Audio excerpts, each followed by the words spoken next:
Chapter 12.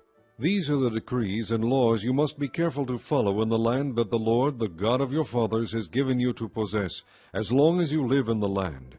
Destroy completely all the places on the high mountains and on the hills and under every spreading tree where the nations you are dispossessing worship their gods.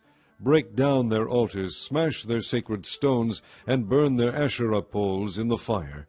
Cut down the idols of their gods, and wipe out their names from those places. You must not worship the Lord your God in their way, but you are to seek the place the Lord your God will choose from among all your tribes, to put his name there for his dwelling. To that place you must go. There bring your burnt offerings and sacrifices, your tithes and special gifts, what you have vowed to give, and your freewill offerings, and the firstborn of your herds and flocks.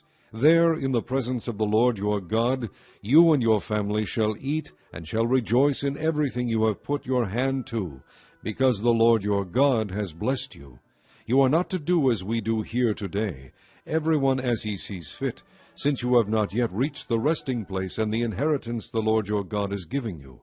But you will cross the Jordan, and settle in the land the Lord your God is giving you as an inheritance, and he will give you rest from all your enemies around you, so that you will live in safety.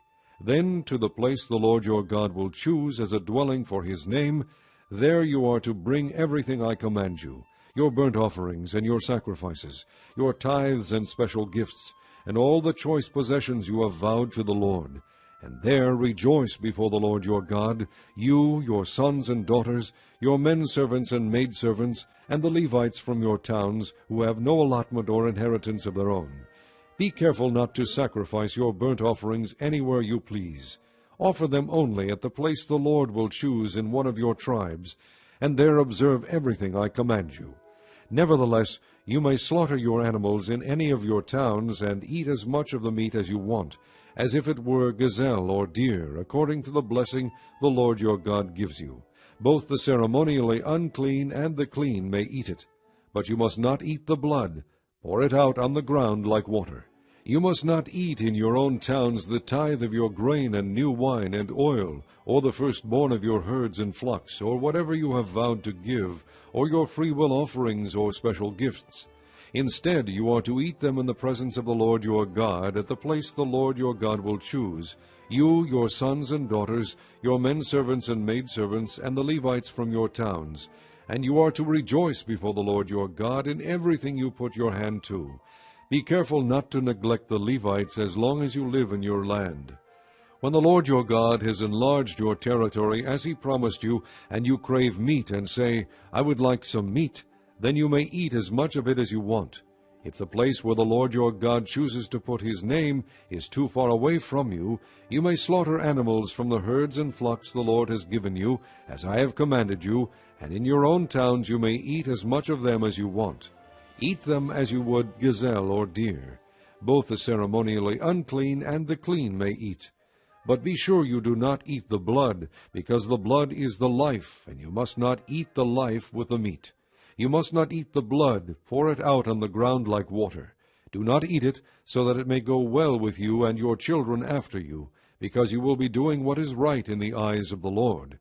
But take your consecrated things and whatever you have vowed to give, and go to the place the Lord will choose. Present your burnt offerings on the altar of the Lord your God, both the meat and the blood. The blood of your sacrifices must be poured beside the altar of the Lord your God, but you may eat the meat.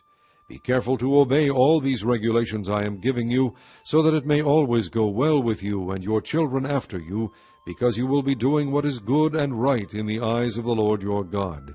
The Lord your God will cut off before you the nations you are about to invade and dispossess. But when you have driven them out and settled in their land, and after they have been destroyed before you, be careful not to be ensnared by inquiring about their gods, saying, How do these nations serve their gods? We will do the same. You must not worship the Lord your God in their way, because in worshiping their gods they do all kinds of detestable things the Lord hates. They even burn their sons and daughters in the fire as sacrifices to their gods. See that you do all I command you. Do not add to it or take away from it. Psalm 97. The Lord reigns, let the earth be glad, let the distant shores rejoice. Clouds and thick darkness surround him. Righteousness and justice are the foundation of his throne. Fire goes before him and consumes his foes on every side.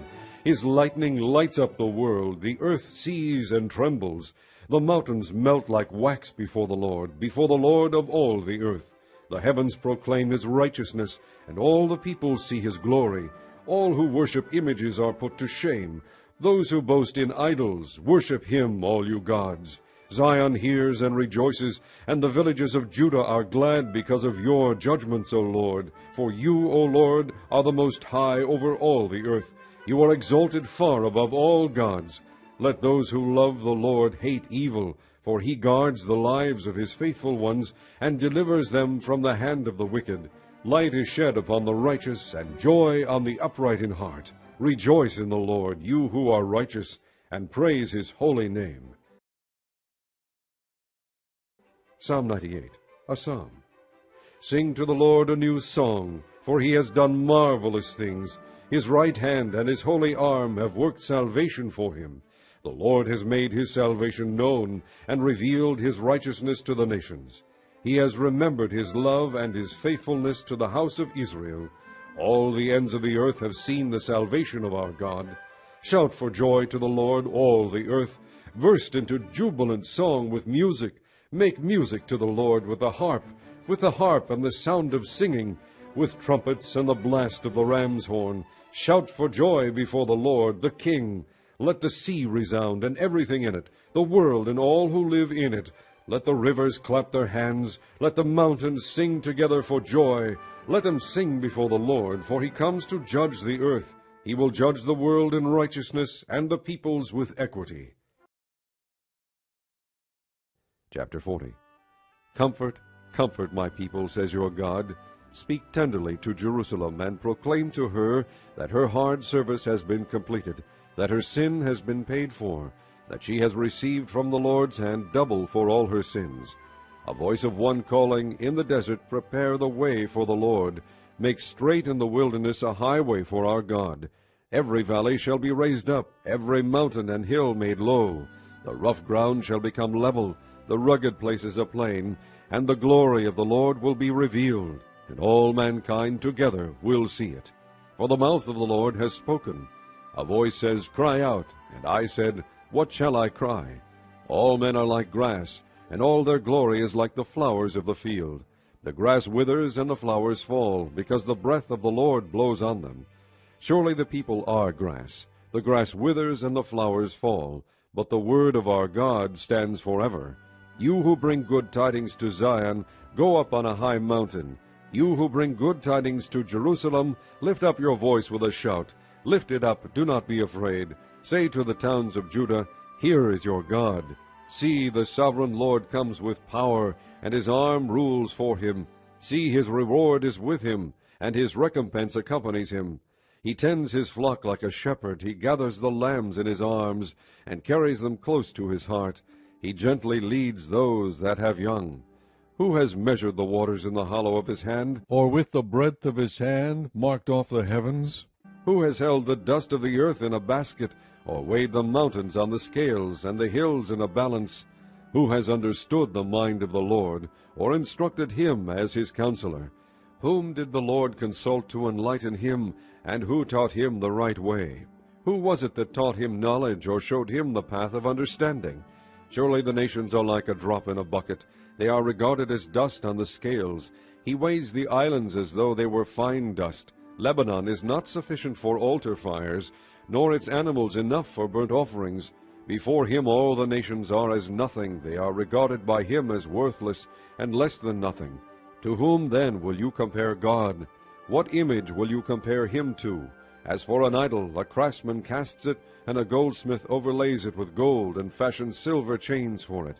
A man too poor to present such an offering selects wood that will not rot. He looks for a skilled craftsman to set up an idol that will not topple. Do you not know? Have you not heard? Has it not been told you from the beginning? Have you not understood since the earth was founded? He sits enthroned above the circle of the earth, and its people are like grasshoppers. He stretches out the heavens like a canopy, and spreads them out like a tent to live in. He brings princes to naught, and reduces the rulers of this world to nothing. No sooner are they planted, no sooner are they sown, no sooner do they take root in the ground, than he blows on them, and they wither, and a whirlwind sweeps them away like chaff. To whom will you compare me? Or who is my equal, says the Holy One? Lift your eyes, and look to the heavens. Who created all these? He who brings out the starry host one by one, and calls them each by name. Because of his great power and mighty strength, not one of them is missing. Why do you say, O Jacob, and complain, O Israel? My way is hidden from the Lord, my cause is disregarded by my God. Do you not know? Have you not heard? The Lord is the everlasting God, the Creator of the ends of the earth. He will not grow tired or weary, and his understanding no one can fathom. He gives strength to the weary, and increases the power of the weak. Even youths grow tired and weary, and young men stumble and fall. But those who hope in the Lord will renew their strength. They will soar on wings like eagles. They will run and not grow weary. They will walk and not be faint. Chapter 10. Then I saw another mighty angel coming down from heaven. He was robed in a cloud with a rainbow above his head. His face was like the sun, and his legs were like fiery pillars. He was holding a little scroll which lay open in his hand. He planted his right foot on the sea and his left foot on the land, and he gave a loud shout like the roar of a lion. When he shouted, the voices of the seven thunders spoke. And when the seven thunders spoke, I was about to write, but I heard a voice from heaven say, Seal up what the seven thunders have said, and do not write it down. Then the angel I had seen standing on the sea and on the land raised his right hand to heaven, and he swore by him who lives forever and ever, who created the heavens and all that is in them, the earth and all that is in it, and the sea and all that is in it, and said, There will be no more delay. But in the days when the seventh angel is about to sound his trumpet, the mystery of God will be accomplished, just as he announced to his servants the prophets. Then the voice that I heard from heaven spoke to me once more, Go, take the scroll that lies open in the hand of the angel who is standing on the sea and on the land.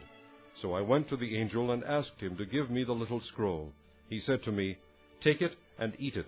It will turn your stomach sour, but in your mouth it will be as sweet as honey. I took the little scroll from the angel's hand and ate it. It tasted as sweet as honey in my mouth, but when I had eaten it, my stomach turned sour. Then I was told, You must prophesy again about many peoples, nations, languages, and kings.